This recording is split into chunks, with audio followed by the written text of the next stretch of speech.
From the Mount Washington Radio Group online newsroom, I'm Gare McKenzie.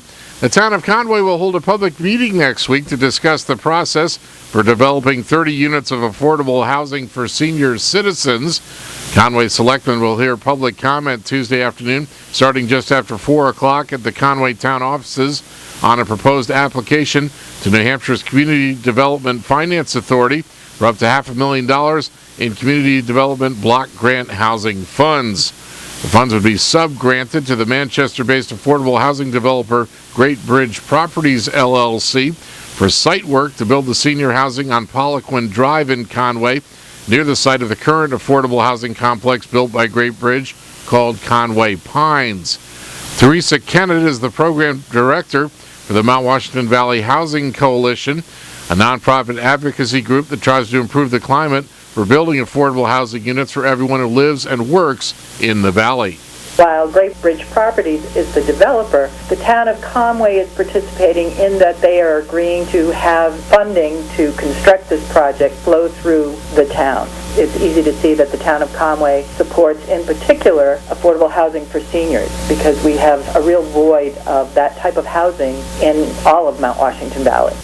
Kennett says Great Bridge will also work with existing service providers to ensure residents of the new senior housing units have access to senior services. People who know how to deliver services in this region have been very successful of it. We're not only working with the Gibson Center, but also the visiting nurses. And as other services approach, perhaps there will be even more collaboration.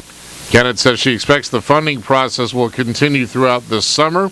Conway selectmen will also hear public comment at the Tuesday afternoon meeting on the Housing and Community Development Plan and the Residential Anti-Displacement and Relocation Assistance Plan. For more information about the meeting, call the Conway Town offices at 603-447-3811. A spokesperson for King Pine Ski Area in East Madison says Friday afternoon's Cynthia's Challenge 24-hour skiathon fundraiser was a huge success, and checks are still coming in, bringing the total raise close to the goal of $35,000 that will provide a service dog to allow an 11-year-old girl to live more independently. Alexandra Coakley calls Cynthia Verrill of Effingham, quote, one of our own, as Cynthia's mother Stacy works at the ski resort's guest service desk, and her father Kevin has also worked for the resort. Cynthia suffers from a rare genetic disease called TSC that causes benign tumors to grow in the brain and on other vital organs. A service dog will keep her safer by detecting seizures associated with the disease before they happen.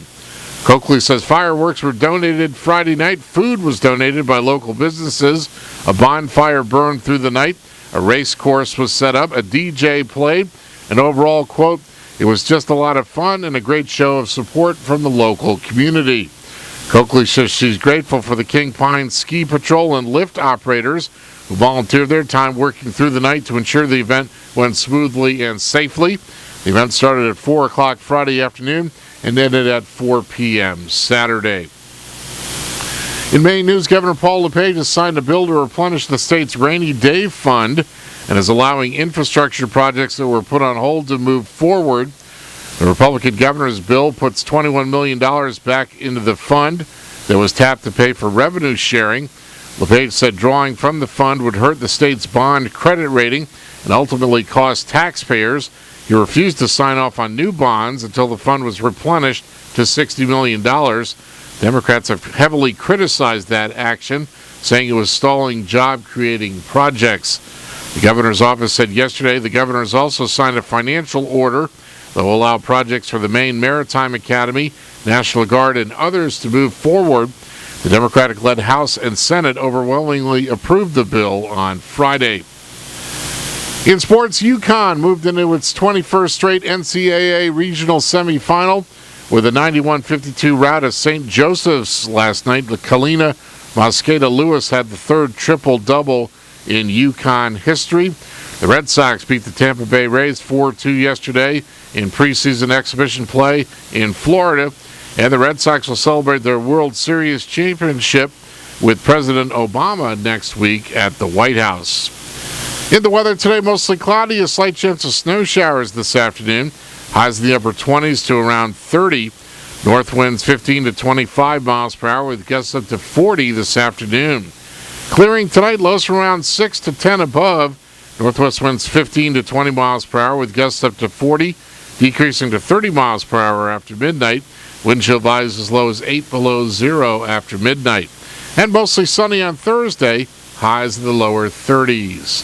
From the Mount Washington Radio Group Online Newsroom, I'm Gary McKenzie.